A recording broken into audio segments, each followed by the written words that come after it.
বেঙ্গালুরুতে অতুল সুভাষের আত্মহত্যার ঘটনা নাড়া ফেলে দিয়েছে ভারত জুড়ে। অতুলের আইনজীবী বলছেন ছেলেকেও দেখতে পেতেন না অতুল, সেই অনুমতিটুকুও দিতেন না তার স্ত্রী।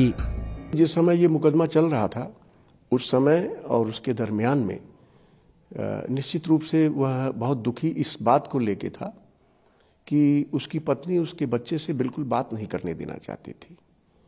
वो बार बार चाहता था कि भाई बच्चे से हम बात करें।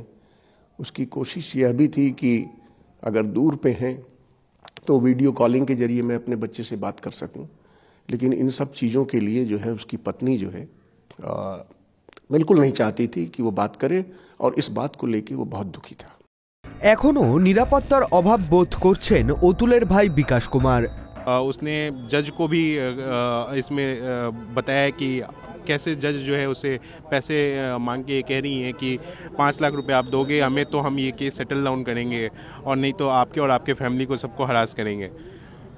तो ये क्या न्याय पे बैठे हुए जो इतने बड़े पद पे जिसे हम अपेक्षा करते हैं कि हमें एक न्याय मिलेगा, वो अगर इस तरह से करप्ट हो जाएं तो मुझे नहीं लगता कि इस देश में कानून का कुछ हो सकता है।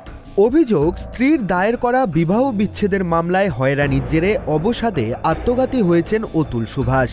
মিলেছে 24 পাতার সুসাইড নোটও, যার ছত্রে ছত্রে আছে নানা গুরুতর অভিযোগ স্ত্রী ও তার পরিবারের বিরুদ্ধে। অন্যান্য অভিযোগের পাশাপাশি অতুলের বিরুদ্ধে বধূ নির্যাতন, অস্বাভাবিক যৌনাচারের অভিযোগও এনেছিলেন তার স্ত্রী।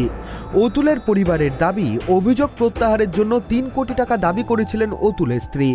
অবশেষে সোমবার সকাল 6টা নাগাদ বেঙ্গালুরুর একটি আবাসন থেকে পুলিশ উদ্ধার করে অতুলের ঝুলন্ত দেহ, সঙ্গে suicide note. Bureau report, tribe TV Bangla.